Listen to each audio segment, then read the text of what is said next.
I kao što to biva u ovom našem biznisu, u poljoprivredi, svaka eventualna radost kratko traje, tako i ovaj put.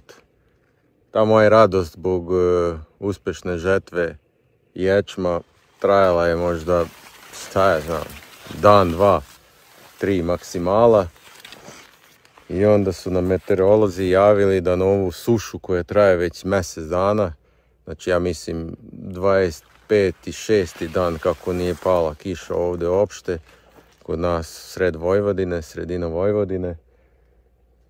Još 2 nedelje sigurno će ostati ovako, u stvari nažalost još gore će biti u naredne 2 nedelje, pošto danas je nedelja i sljedeće nedelje se očekuje prvi toplotni talas, ono tipa temperature od 36, 7, 8 stepeni. I ja ne znam da li će ovi usevi, kukuruzi, suncokret to izdržati. Evo ujutro je negdje oko 7:30 i već se listovi uvrću na kukuruzu. Tako da veoma je kritična situacija. Ovaj kukuruz trenutno kod mene ima 2 parcele, ovo je bolji kukuruz je meni, ajde recimo, do ramena. Kad bi teo da budem optimističan, a trebao bi da je višli sad već od mene. Definitivno. Valjda još ne kreće sa metlicama. Evo, to bi baš bilo onda katastrofa. Ispod donji listovi kreću polako da se suše, ali ajde recimo da to još nije tako kritično, ali kažem još 2 nedelje, to je jako puno još 2 nedelje. A pazite, 2 nedelje, ko zna da li će i poslije 2 nedelje biti kiše, znači nije ono da garantuje, za 2 nedelje počinju kiše. Ne, nego za sljedeće 2 nedelje sigurno neće biti kiše. Eto, to je prognoza. Tako da, ono što ja hoću da uradim, to je uzet ću sada ašov da vidim koliko vlage ima u zemljišti, na koliko santimetra je vlaga i malo da prokomentarišemo kako to u stvari ide sa vlagom i sa korenima i da li tu ima neke nade za naredne 2 nedelje. Evo ga, ukopao sam tu neku jamu od nekih 32-3 cm i nisam našao nikakvu vlagu na ovoj dubini, pa sam ubao ovaj moj merač. I to jedva sam ubao, pošto je tvrdo ko kamen. Evo vidite, moisture. To vam je vlaga 22%. A temperaturu 26,9. Ok, ajde. Znači 22% je vlaga. Dole na 32-3 cm. Tako je prilika ova rupa. Na 32-3 jedva sam iskopao. Gledajte kako je to tvrdo. Gledajte, znači nikakva vlaga ovako okom se ne vidi. Jedino kažem ovako da ubodem ovaj moj merač. 22% to je malo. Znači sve ispod 30% je loše. Znači što više to bolje naravno vlaga, ali sve ispod 30% je loše. Ovo je 22% i to na toj velikoj dubini, tako da ok, bolje nego 10%, ajde recimo. Ne znam ni da li može 0% da bude, mislim da ne može. Ali u stvari sve može. Sve što je loše može da se desi. Tako da ne znam da će izdržati kukuruz ove 2 nedelje. Naročito ako udari ovih 37-8 stepeni. To će biti jako kritično. Ništa, idemo na sljedeći parcela, sad jedan suncokret da vidimo. Evo smo u prvom suncokretu od 3 parcele. Ovdje mi je najgora taktika. Najgoru taktiku sam uradio na ovoj parceli. Zašto najgora? Zato što se ovdje bio suncokret i pre 2 godine. Znači bio suncokret 2023. 2024. je bio ječam. I evo 2025. opet suncokret. Jednostavno znao sam da to ne valja. Ali nisam smeo kukuruz baš zbog straha od velike suše, a znam da suncokret bolje podnosi sušu. I odmah da se nadovežem na jednu zanimljivost. Bio je pre koji dan, ili možda ima i nedelju 2, jedna emisija neki ljudi su se žalili da na neki hibrid da je jako loše, kako se zove, niknuo i uopšte ne napreduje, suši se. I onda je stručnjak iz semenske kuće rekao da je to zato što i pre 2 godine bio tamo suncokret. Pa evo, i ovdje pre 2 godine bio suncokret. Ako neko baš interesuje možda pogleda videa, vidjet ćete 2023. je bio suncokret ovdje. Tako da, toliko o tome, šta da kažem. Ovdje, jeste, nije ni ovo, nije ni ovo baš dobro. Lepo izgleda ovako, samo što problem je što evo već krenut će da cveta uskoro, a meni nije ni do ramena. Na nekim mjestima je do ramena, ali na jako malo mjesta, ali pazite, ovdje samo kiša fali, ništa drugo. Ništa drugo ne fali ovdje, sem kiša, znači te priče, bolesti, ovo, ono, ma kakvi. Evo, čisto da vidim, da vam pokažem donje listove. Znači, suši se i to je problem, a kažem, nailazi sad toplotni talas, ne znam kako će izdržati. Ali kažem, ovdje samo kiša fali. Inače, lepo izgleda ovo. Da je viši za 30 cm, recimo, znači ovdje bi već krenuo da računam uveliko prinos ovako, šta da kažem, mislim. Biće i ovdje prinosa, još jedna kiša treba suncokretu, je dovoljna još jedna kiša. Ali, kažem, ovako, ali bit će valjda nešto. Valjda će, samo da ne bude 0, da ne mogu da vratim dug za đubrivo i seme. Ovo ostalo, šta da radim. Ali vjerujem da će samo jedna kiša treba suncokretu. Mislim, ok, što više to bolje, ali jedna kiša bi bila dovoljna za neki inicijalni spas. Idemo na drugu parcelu. Evo ga druga parcela, to je ona famozna koju sam orao u aprilu zbog izbacivanja stanjaka, znači kasno prolećno oranje i loše je bilo pripremljeno zbog toga. A suncokret izgleda pa isto ko malo pre na onoj parceli, tako da nema tu malte ne nikakve razlike. Eventualno ima malo je gora situacija što se tiče donjih listova. Znači ovo mi se ne dopada uopšte.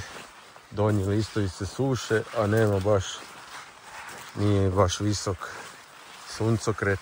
Opet meni u najboljem slučaju do ramena, ali na većini mjesta nije mi do ramena skoro. Skoro mi fali još nekih 15-20 cm do ramena. Ali inače čisto je njiva. Ako uzmem u obzir da sam prskao samo protiv uskolisnih korova, protiv širokolisnih nisam. I prilično je čisto, ne, mislim, ok, vidjet ćemo posle, vjerovatno zbog suše i to, ni korov nije teo da raste. Op! Aga, to je sve, ima tamo još. Ali nije to strašno, znači samo jedna kiša od nekih 15 litara i mogu da odahnem što se tiče suncokreta. Znači za suncokret jednu kišu od 15 litara, mislim da ne tražim puno. To ako padne, ja mislim da tu nadaje neće biti problema. Ok, možemo da zaboravimo neke rekorde i te stvari, ali bit ću zadovoljan za ovu sezonu. Samo da ja nešto skinem od ovog suncokreta, neku količinu. To mi je bitno, tako da šta je tu je. Znači kažem, opet da se vratim na ono malo pre, ovdje nije bio sejan kukuruz, suncokret, ja ne znam, 4 godine sigurno. Tako, možda i više. Više od 4 godine nije bio sejan suncokret i isto izgleda kao ono tamo gdje je sejano i pretprošle godine suncokret. Tako da nema tu nikakve razlike, ništa, ajde idemo na treći parcelu gdje sam navodno sve dobro uradio. Ovo je ta treća parcela, Naravno nisam trebao da kažem da sam sve dobro uradio, pošto naravno nisam sve dobro uradio. Evo šta je tu bio zez. Nisam prskao protiv uskolisnih korova. Već je krenuo da mi beži suncokret, pošto poprskao sam protiv širokolisnih i onda aj čekaj nedelju dana. Kad je prošlo nedelju dana, suncokret je već malo odmako. A ja gledam kao nema tu šta da prskam, nema tu uskolisnih, tu i tamo. Tu i tamo, evo ga sad ispalo da nije samo tu i tamo. Inače, kao što ste vidjeli, visina je ok, bolje, ajde recimo za nijansu bolje nego na ovim prethodnim parcelama. Tu može da kažem praveći mi problem sa prljavčinom ovaj divlji rizomski sirak. Možda će uletiti malo peške, pošto u suštini nema puno. Na par mjesta ima, možda će to peško uletiti, malo dočiti. Ajde na drugi kraj da vidimo, pošto tamo izgleda kritičnije. Evo ga drugi kraj, tu se vidi sav potencijal moje odluke da ne prskam protiv uskolisnih korova. Tu baš ima divljeg sirka. A srećom ovako u dubinu ide nekih 20 metara dalje je posle čisto. Barem kako da ovdje vidim, ali ovdje je peskovitija zemlja i odmah je niži suncokret. Znači, tu mi nije ni blizu ramena. Ne znam, ovo mi se baš ne dopada. Ovdje je možda i najgori suncokret od svih koji smo gledali. Ne, dobro, evo kako se udaljavamo od puta. Popravlja se situacija, početak je loš. Tamo evo sirak i to je to. Ništa, što se tiče suncokreta, verujem da će biti nečeg. Verujem da će biti nečeg, ipak ovdje je bačeni stanjak od pre 3 godine. Suncokret nije bio već minimum 5 godina ovdje. Tako da nadam se da ovdje, verujem u stvari, ajde kažem preciznije, verujem da će ovdje biti nešto. Barem ono što kažem, da one dugove vratim, to je najbitnije, jel tako?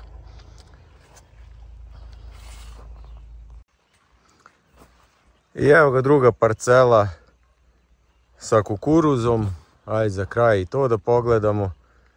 Tu je promenljiva situacija, negdje je onako skoro mi do glave, a negdje je baš onako nisko. Ovdje sam imao ovo je Dekalb 50-75, jako je loše krenuo. Znači, haos, baš sam gledao, rekao ovdje nešto nije bilo u redu sa semenima, nemoguće da je ovako loš Dekalb 50-75, međutim, ispravio se i sada bolje izgleda nego onaj Pionir 99-11, nema dole suvih listova ili ima minimalno, tako da i ovdje su uvrću listovi, ali ovo ko da mi bolje trpi sušu, s tim što je neujednačen. Evo vidite, ovo mi je do kuka, onda evo tu isto nisko, pa evo tamo ide malo višlje, tamo je skoro višlje od mene, tako da, ali verovatno i do zemljišta malo, tako da nije samo do kukuruza. Tako da ništa, ajde i ovdje da vidim drugi kraj, tamo gdje je peskovitije zemlja, kako tamo izgleda. Gle, drugi kraj gdje je lošija zemlja, peskovitija. Vidi ovo. Bok. Ovo je solidno. Ako uzmemo sve u obzir, naravno. Ako sve uzmemo u obzir, ovo je solidno. Otprilike moje visine, nije celim delom, ali jednim delom. Ovo je opet Pionir 99-11. Tako da ajde poredimo, imam tamo jedno mjesto gdje je granica između Dekalba i Pionira, da vidite razliku. Evo, tu je granica. Ovo je Dekalb 50-75, ovo je već Pionir 99-11. I ono moj Pionir, ovo moj Dekalb. Gledajte koja je razlika.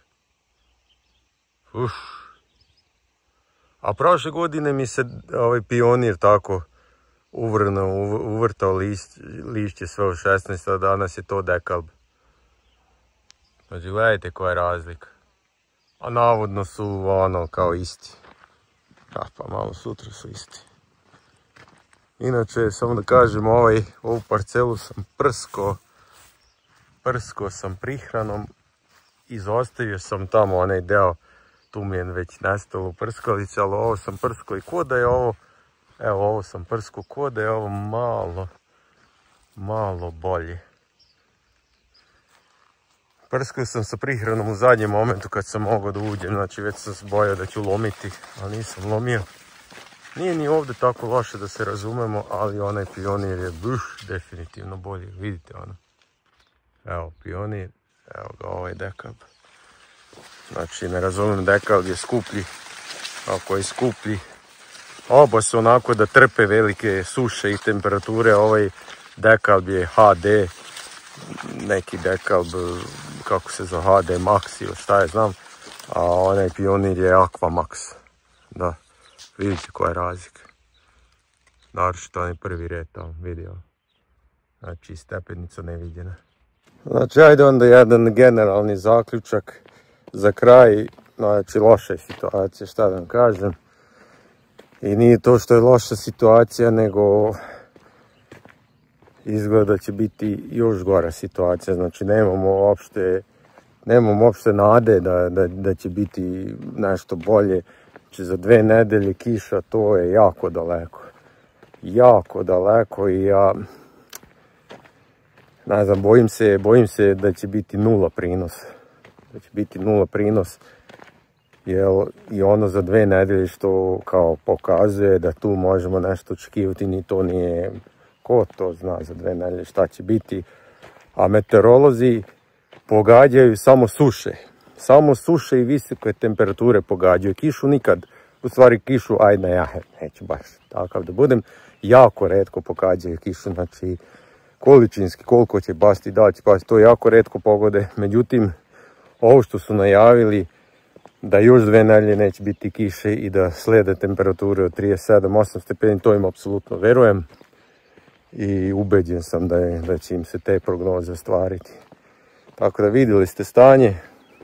Ne mogu da kažem, ajde kod suncokreta pokazuje da će biti neki prinos, ali ne dopada mi se one donji listovi što se već suša. Danas nismo ušli još ni u jul. Znači, druga polovina juna je. A kukuruz, tamo još postoji opasnost da bude 0 prinos. Tako da, mada ok, na nekim mjestima ima malo optimizma, ali postoji opasnost da bude 0 prinos. Tako da, mogu da vam kažem samo da ćemo pratiti situaciju. Ajde da se nađemo s ovom temom za 2,5 nedelje. Kad su najavili tu famoznu kišu, pa da vidimo kako je stanje. Ćao.